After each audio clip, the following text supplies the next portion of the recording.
You know, I talk to enough Georgia and Falcons fans in this building alone that I know it is tough every Saturday and Sunday because your heart rate is up. You don't know what's going to happen. It happens a lot for the Bulldogs. They're always in one-possession games, but don't worry about it in Starkville, Mississippi. Shout out, because I also do not like Mississippi State, but Georgia took care of the Mississippi State Bulldogs. It was easy breezy for them, Gabe.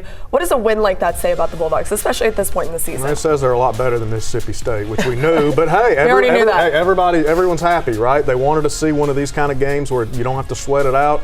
You know, they're playing Florida with an interim coach a week ago. You have to sweat that one out. So this was much more of, you're asking yourself, is this team kind of finding itself at the right time now? You're wondering, is this kind of what you've been waiting to see?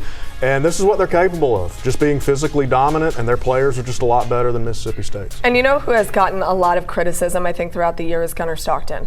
But he had a very good afternoon. Season high 567 yards of total offense. Grant, he had 264 passing yards and 3 touchdowns.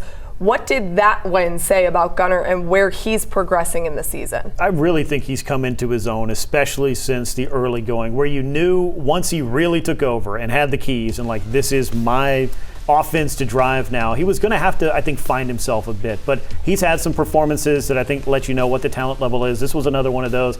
I think, and maybe this is just the way I look at it, some of these comeback wins, that also is a lot of growth and poise that you see from a guy who's able to lead a team back and to win some of these big games. But it was nice to finally have a Saturday where you looked up and it was a nice, comfortable lead up there, and you were able to maybe, I don't know, play to that lead.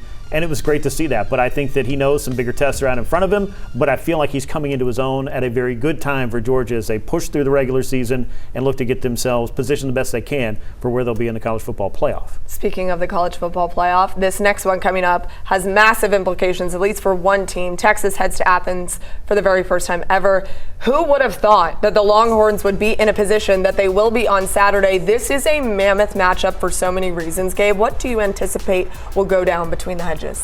I want to see if Georgia is going to run the ball on Texas again. You know, I thought Saturday was a really good step for Nate Frazier, obviously, with the game that he had. I want to see, are they going to be able to push Texas around as they did last year at points? Yeah.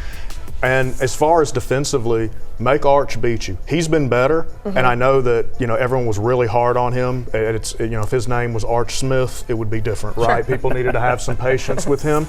He has been a lot better, but make him beat you. Show that he's that guy on the road in Athens between the hedges and that he can make plays on you, and then we'll see if he can. And the good thing about Georgia is they are battle tested for sure. We're joking about the fact that you're stressed every single Saturday, but they find a way to win. I have a feeling it's going to be very close on Saturday, but Georgia will inch out Texas, or at least I hope so.